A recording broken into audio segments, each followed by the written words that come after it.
가운데 오신 여러분들을 환영하고 축복합니다. 여러분의 가정과 자녀들에게 넘치는 하나님의 은혜가 있기를 간절히 축복합니다. 특별히 여러분 설날에 오고 가는 길, 단 친척과 이웃을 만날 때 마음 상하는 일 없고 기쁘고 행복한 일만 가득하기를 간절히 축복합니다. 여러분, 오늘 말씀을 준비하다가 문득 하나님을 웃게 하는 기도라는 문구를 검색해 보고 싶었습니다. 오늘 이 제목은 다니엘의 기도잖아요. 그래서 혹시나 하나님을 웃게 하는 기도도 있을까라는 것을 한번 이 네이버 창에 검색해 보니까요, 다음과 같은 글이 있더라고요. 보면 외국 어린아이들이 하나님 앞에 기도의 내용을 막 편지 썼던 것을 모아놓은 것을 발견했습니다. 여러분, 저는 이 아이들의 글을 볼 때 너무 순수하다, 어떻게 저렇게 순수한 마음으로 하나님 앞에 기도하지? 라는 마음을 가지고 저도 모르게 막 미소를 띄우면서 한참 그 글들을 막 읽어내렸습니다. 여러 기도문 중에 몇 가지만 여러분들과 좀 나누기를 원하는데요, 여러분 아이들의 마음을 한번 보십시오.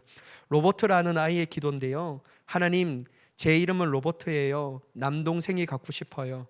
엄마는 아빠에게 부탁하라 하고 아빠는 하나님한테 부탁하래요. 하나님은 할 수 있죠? 하나님 화이팅! 막 이렇게 하는 기도가 있어요.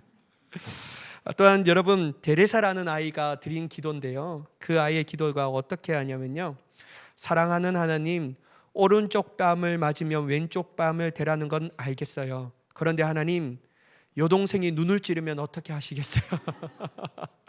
이런 기도가 있더라고. 아이들 참 순진하다. 또한 여러분, 가이라는 아이가 드린 기도가 있거든요. 그 아이가 어떤 기도가 있냐면요, 하나님, 눈이 너무 많이 와서 학교 못 갔던 날 있잖아요. 기억하시죠? 한 번만 더 그랬으면 좋겠어요.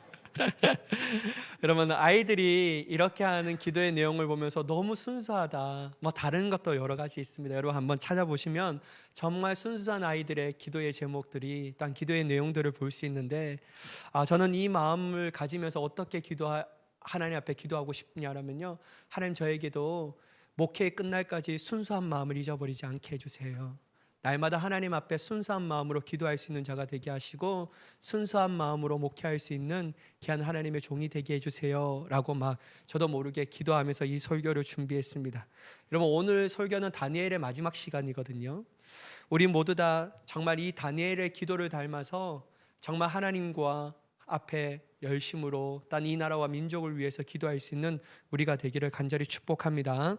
여러분, 다니엘은 하나님이 허락하신 포로 생활을 겪으면서 언제 이 포로기가 끝날 것인가 너무나도 궁금했다라는 거예요.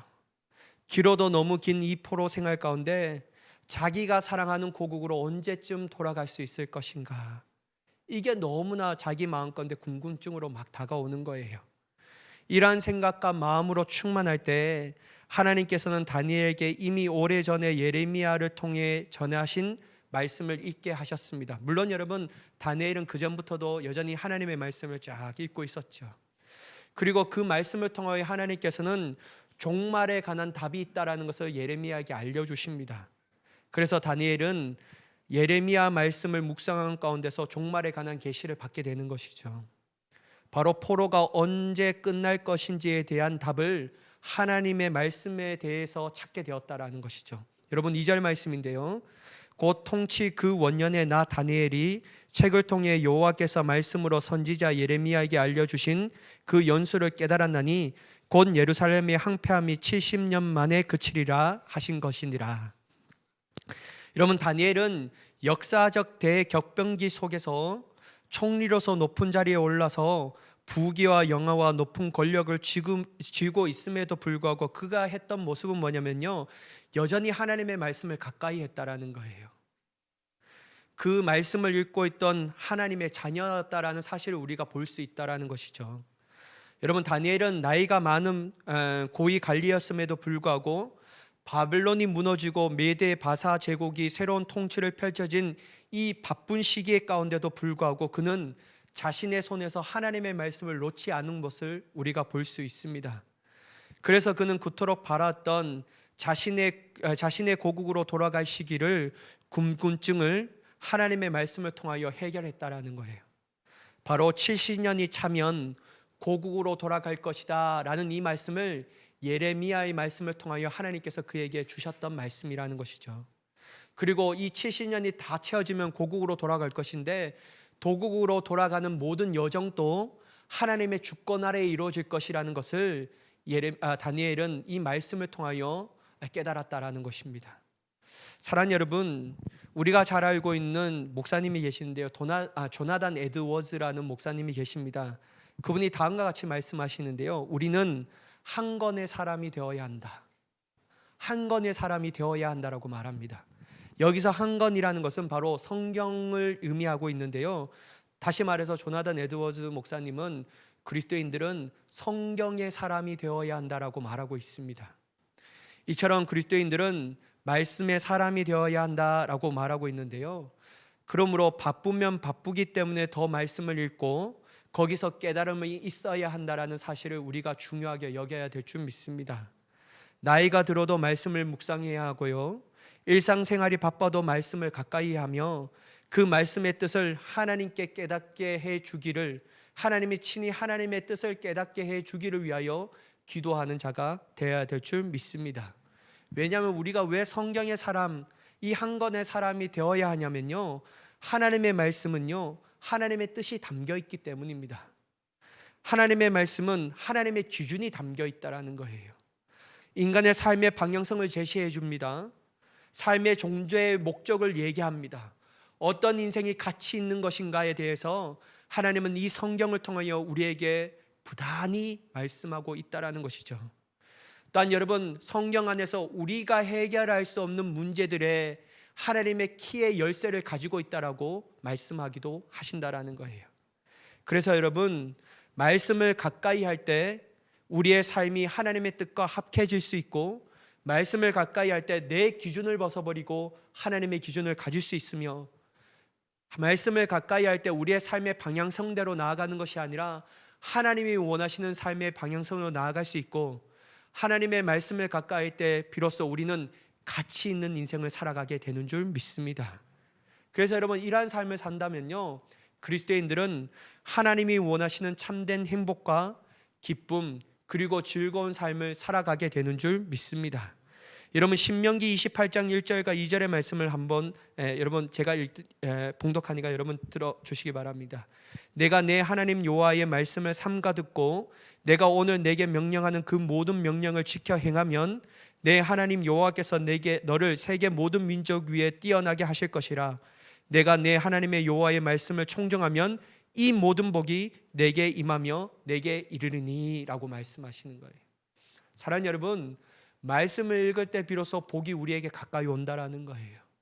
말씀을 읽을 때 하나님의 뜻에 순종할 수 있는 거로 그 복이 우리에게 임할 때, 여러분 오늘 집에 가서 신명기 28장의 말씀을 읽어보면요, 내가 들어가거나 나가거나 내 떡그릇에 반죽에도 내가 복을 주며 막 이런 말씀이 쫙 있습니다.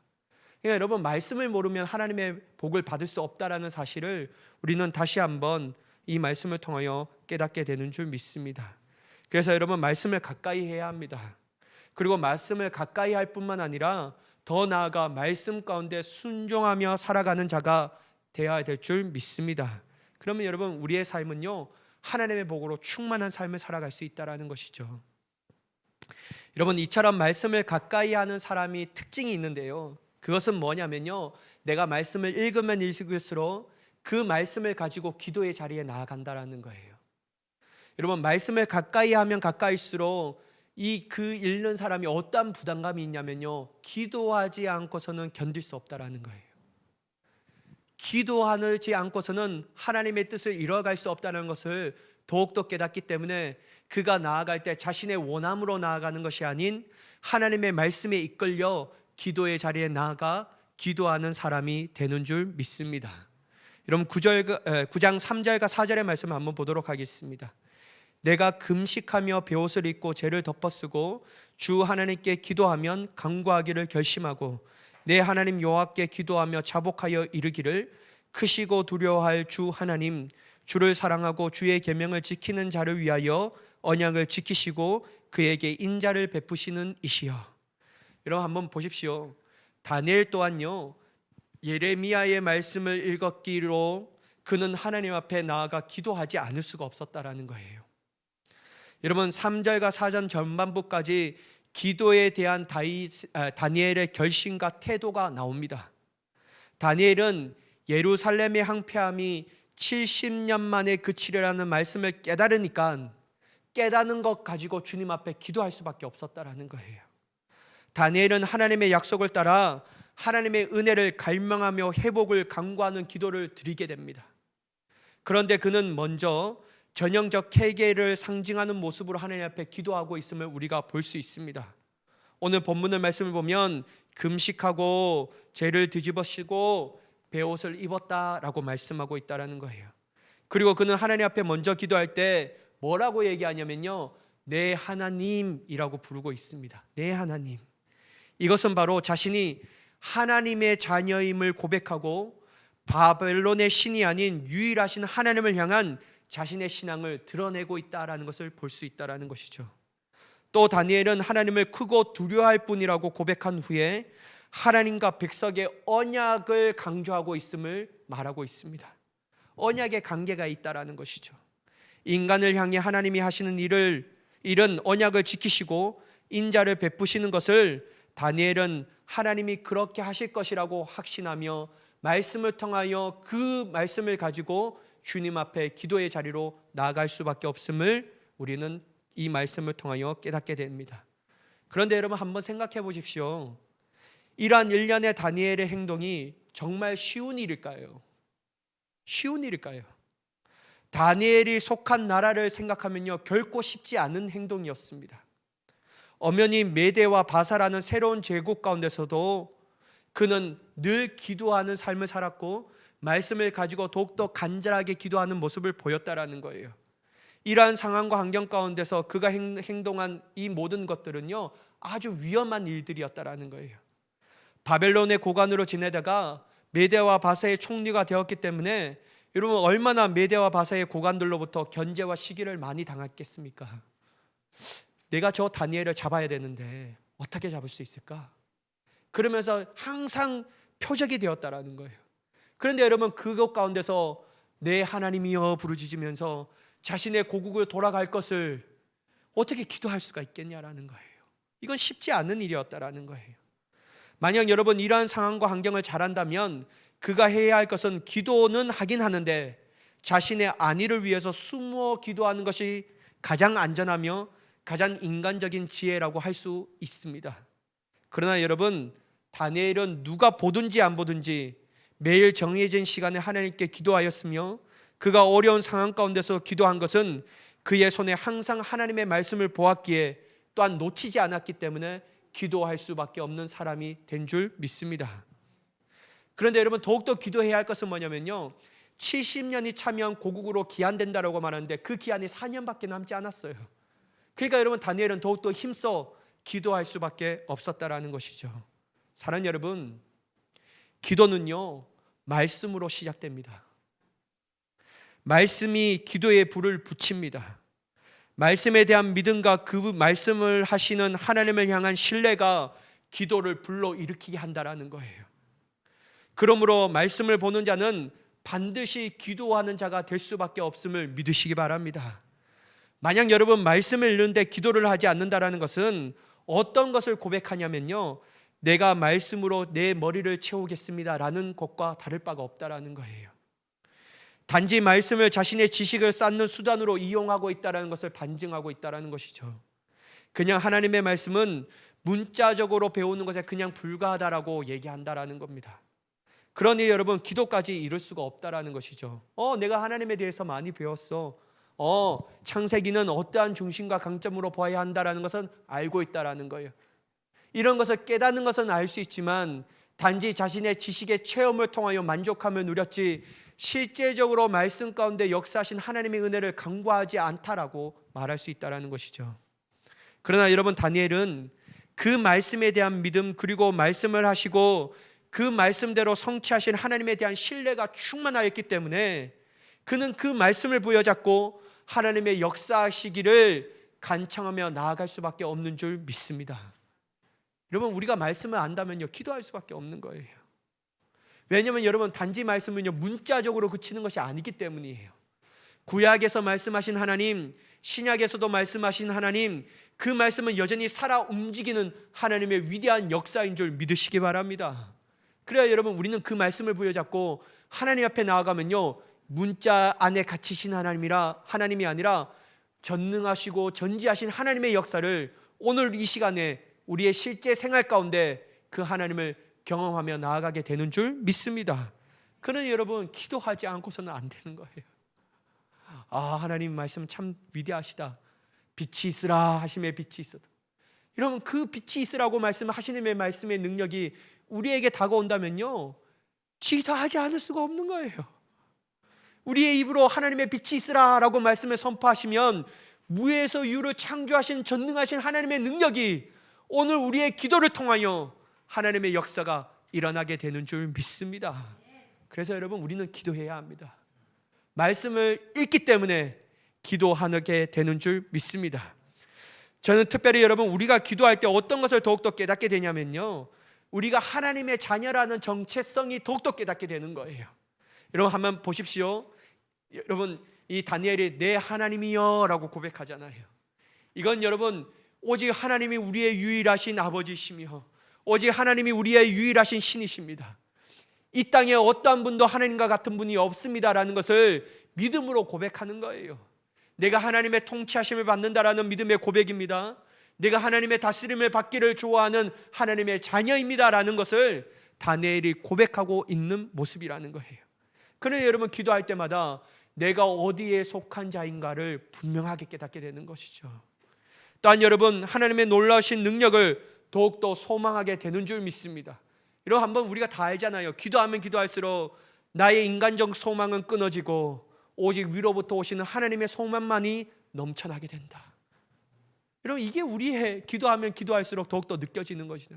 그러니까 여러분, 제가 매번 말씀드리지만 하나님께서요, 금방금방 기도의 응답을 하시지 않습니다. 물론 그렇게 응답받는 분이 계시지만요, 하나님께서 기도의 응답을 길게 하신 이유가 뭐냐면요, 점차 우리의 소망을 끊어가시는 거예요. 그리고 마지막 남게 하시는 것은 뭐냐면요, 하나님의 소망만이 남게 하시는 거예요. 그래서 여러분, 끝까지 포기하지 않고 주님의 기도의 자리를 지키며 나아가는 자는요, 위로부터 오시는 전능하신 하나님의 온전한 능력을 우리의 삶 가운데 온전하게 체험되게 되는 줄 믿습니다. 저는 이런 것을 기억할 때마다 누가 기억나냐면요, 에브라함 링컨이 기억납니다. 미국의 대통령이셨는데요, 여러분, 미국의 대통령 링컨 대통령이 흑인 노예의 자유를 선포함으로 말미암아 남군과 북군의 큰 전쟁이 일어났잖아요. 여러분, 풍요를 누리던 남쪽 사람은요, 노예 없이는 불편해서 하루도 살 수가 없었습니다. 그래서 노예 없으면 죽음을 달라는 비인도적인 표를 내걸고 북군을 막 밀어붙였어요. 기승을 부리는 남군 앞에서 북군은 가는 곳마다 쓴 잔을 마실 수밖에 없었습니다. 너무나도 상황이 불리해지니까요, 이 북군들이 모여서 하나님 앞에 기도했다고 합니다. 뭐라고 기도했냐면, 하나님 아버지, 우리 편이 되셔서 북군이 남군을 물리쳐 승리하게 하옵소서. 여러분, 이 기도를 들은 링컨 대통령이 다음과 같이 이 북군들에게 이렇게 기도하라고 가르쳤는데요, 그 기도의 내용이 참 기가 막힙니다. 하나님이 북군 편에 서서 승리하게 해달라고 기도하지 말고 북군이 하나님 편에 서게 해달라고 기도하라. 사랑하는 여러분, 우리가 기도하면 기도할수록요, 어떻게 변화되냐면요, 하나님 편에 서 있는 자가 된다라는 거예요. 인간적인 편에 서 있는 자가 되는 것이 아니라 더욱더 하나님께로 더욱더 가까이 가는 거예요. 말씀을 통하여 기도의 불씨가 불러올으키면 그 말씀대로 역사하신 하나님 앞에 간청하게 되고요, 간청하면 간청할수록 앞에 말씀드린 것처럼 인간의 소망과 희망은 끊어지고 내가 하나님 편에 서 있어야 되는구나, 이걸 깨닫게 되니까요, 더욱더 기도의 사람이 될 수밖에 없는 줄 믿습니다. 사랑하는 여러분, 진정한 기도를 하는 사람들이 승리할 수밖에 없는 이유는 바로 이것입니다. 왜냐하면 자기가 하나님의 자녀임과 하나님의 역사하심이 반드시 일어날 것을 확신하며 나아가는 사람이기 때문입니다. 다니엘도 하나님의 약속을 믿고 기도할 수밖에 없는 이유는 모든 것이 하나님의 손에 달려있다는 생각을 가지고 있었다는 거예요. 그 모든 과정 가운데 하나님이 역사하지 아니하신다면 안 되는구나, 그리고 하나님께서 그 일들을 주관하지 않는다면 그 모든 것들이 이루어지지 않는구나, 이것을 알기 때문에 그는 힘써 말씀을 부여잡으면서 기도를 힘써 행할 수밖에 없는 줄 믿습니다. 그것도 아주 겸손하게 말이죠. 여러분, 제가 좋아하는 말씀의 구절이 있습니다. 예레미야 33장 2절과 3절 말씀인데요, 여러분 우리가 다 잘 아는 말씀이에요. 한번 집에 가서 한번 읽어보시면 어떤 말씀이냐면요, 이를 행하시는 여호와, 그것을 만들며 성취하시는 여호와, 그의 이름을 여호와라는 이가 이와 같이 이르시도다. 너는 내게 부르짖으라. 내가 내게 응답하겠고 내가 알지 못하는 크고 은밀한 일을 내게 보이리라. 아멘. 여러분, 저는 이 말씀을 읽을 때마다 너무 기분이 좋아요. 예전에는 어떤 말씀만 제 눈에 들어왔냐면요, 너는 내게 부르짖으라. 그래서 여러분, 저는 진짜 말씀대로 부르짖어요. 여러분, 저는 저와 함께 기도해보는 사람들은 다 알잖아요. 목사님 저렇게 기도하면 목이 남아나지 않을 건데. 근데 요즘은 좀 덜하는데요, 여러분 예전에는 진짜 목청을 터지라고 했어요. 그래서 여러분, 제가 저기 수원에서 사역할 때 기도 막 시간에, 그때는 한참 또 중고등부 수련회를 앞두고 나서 우리 아이들이 은혜를 받지 않으면 안 되니까 막 기도했어요. 어떻게 기도했냐? 하나님 그들을 몰아붙여 주세요. 벽에 서 있게 해주세요. 은혜 받지 않으면 꼼짝 못하도록 주님께서 역사해 주시면 막 그게 기도했어요.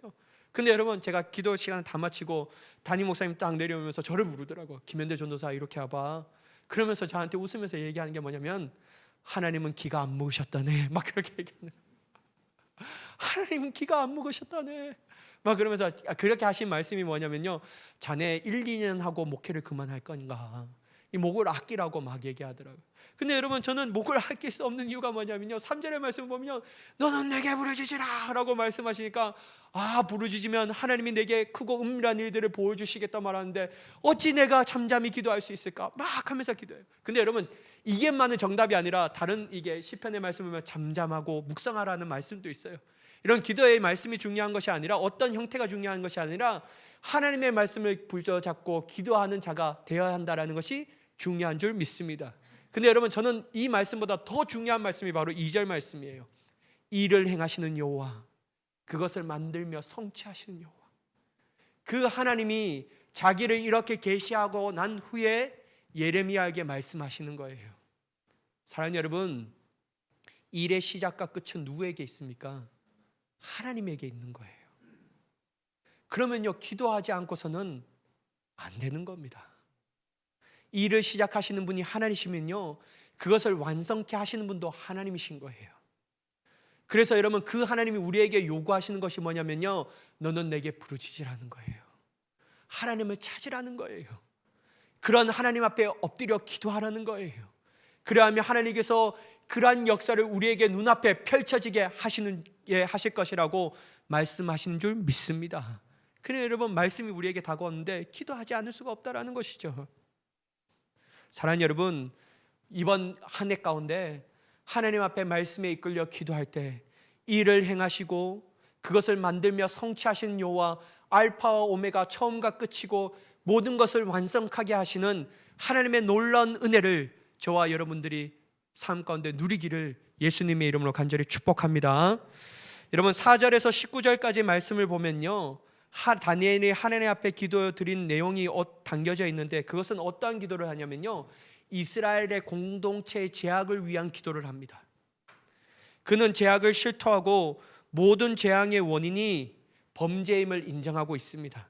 여러분, 3절과 4절의 말씀을 보시면 여기에는 다니엘은 내가라는 1인칭 단수를 사용한다라는 거예요. 처음에는 3절과 4절은 내가라는 1인칭 단수를 사용하거든요. 그러다가 5절부터는 우리라는 1인칭 복수 대명사를 사용하기 시작합니다.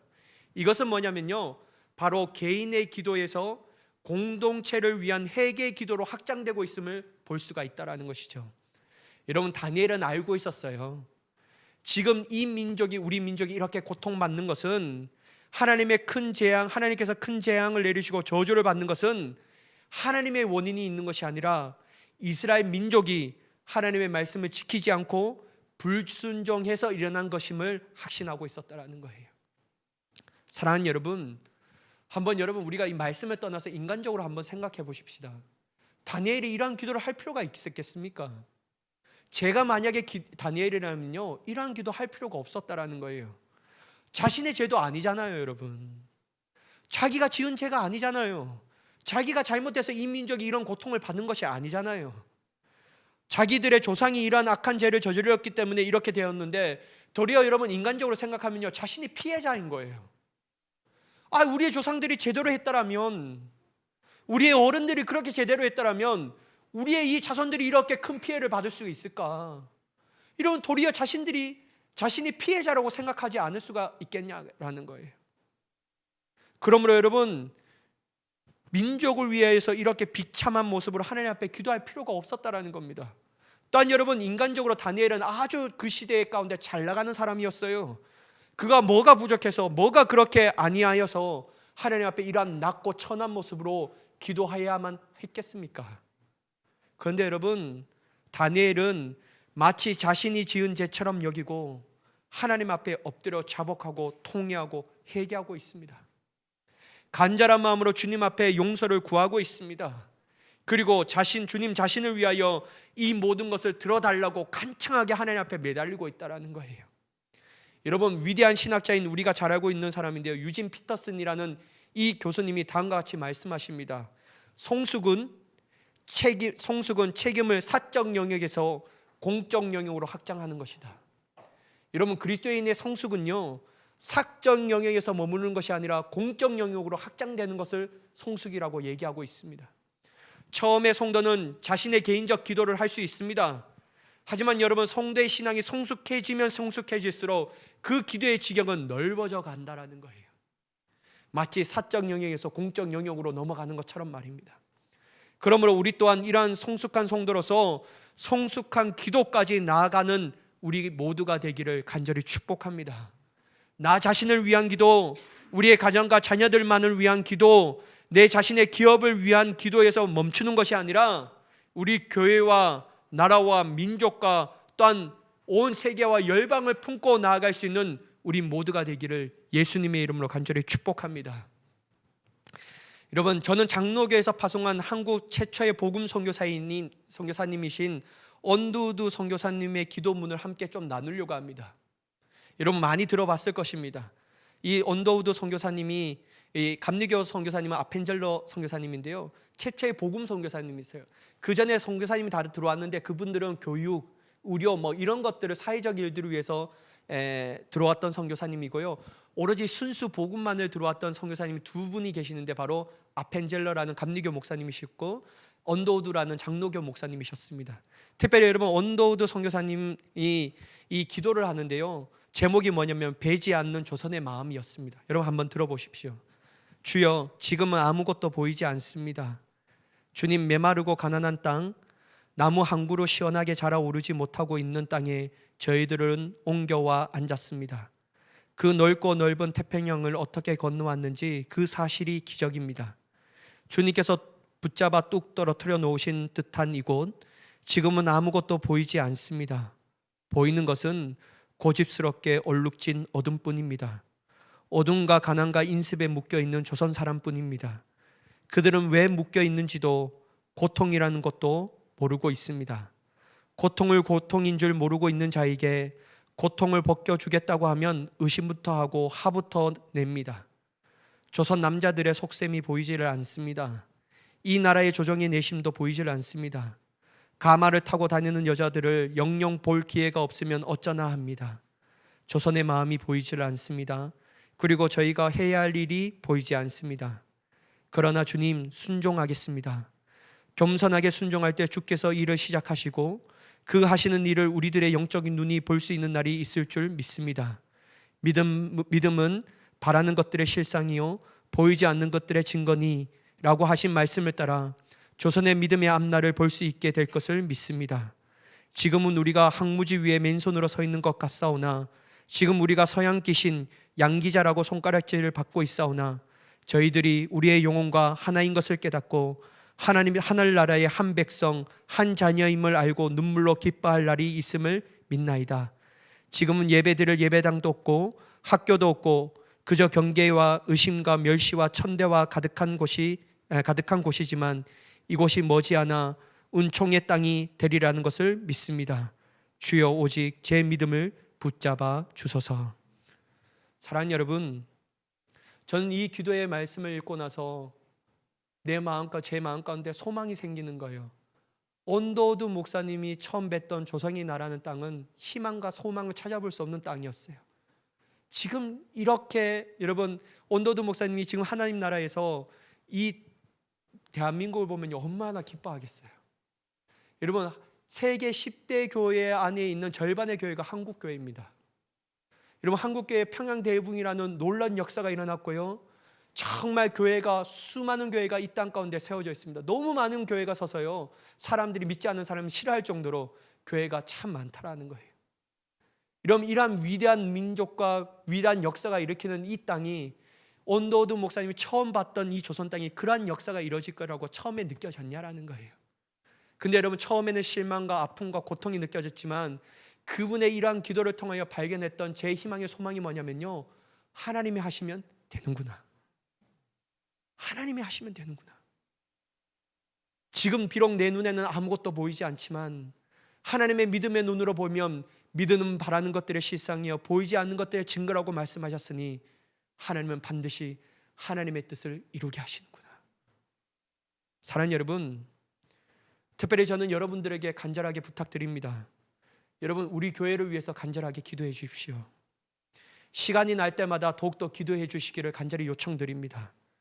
제가 이런 부탁을 드리는 이유는 다른 것이 아니고요, 여러분, 체육관 앞에 있는 저 부지를 한번 보십시오. 전 체육관 앞에 있는 저 부지를 볼 때마다 가슴이 뛰어요. 왜냐하면요, 아파트를 위해서 이제 짓기 위해서 본격적으로 딱 공사를 시작하고 있더라고요. 하나님, 그래서 저의 마음 가운데 어떤 기도가 되냐면, 하나님, 저 아파트를 우리 교회에게 주십시오. 저 안에 이사할 영혼들을 우리 교회에게 허락하여 주시옵소서. 저 아파트를 우리 교회가 품게 하여 주세요. 이 마음의 기도가 막 절로 되는 거예요. 하나님이 준비된 영혼들을 보내달라고, 하나님, 우리가 이전부터 우리 교회가 이 아파트를 놓고 기도할 수 있는 교회가 되게 하여 주세요. 그럼요, 여러분, 하나님이 역사해 줄 줄 믿습니다. 다니엘처럼 자신의 문제가 아닌 자신의 고안을 위해, 기한을 위해서 기도한 것처럼 우리 교회도 이 땅에 세우신 하나님의 목적에 맞게 일강 땅에 있는 영혼을 더욱더 사랑하고 품고 기도할 수 있는 교회가 된다면요, 하나님은 당신의 뜻을 우리 교회 가운데, 우리 교회를 통하여 이뤄가게 하실 줄 믿습니다. 그래서 여러분, 기도해야 합니다. 품어야 돼요. 보이지 않지만 믿음의 눈으로 볼 수 있는 우리가 돼야 될 줄 믿습니다. 여러분, 기도하면 하나님이 역사하십니다. 믿으시죠? 저는 믿습니다. 기도하면 반드시 하나님 역사하십니다. 기도하지 않으면 우리가 역사하고요, 기도하면 하나님이 역사하시는 거예요. 기도하면 우리의 뜻이 이루어지는 것이 아니라 하나님의 뜻이 이루어질 줄 믿습니다. 그래서 여러분, 우리 모두가 기도의 사람으로 승리하며 나아가 하나님 앞에 무한한 영광을 올려드리는 저와 여러분이 되기를 예수님의 이름으로 간절히 축원합니다. 기도하겠습니다. 사랑의 하나님, 우리가 하나님의 말씀에 이끌려 기도하는 자가 되게 하여 주시옵소서. 이를 행하시는 여호와, 그것을 만들며 성취하시는 여호와 하나님께서 너는 내게 부르짖으라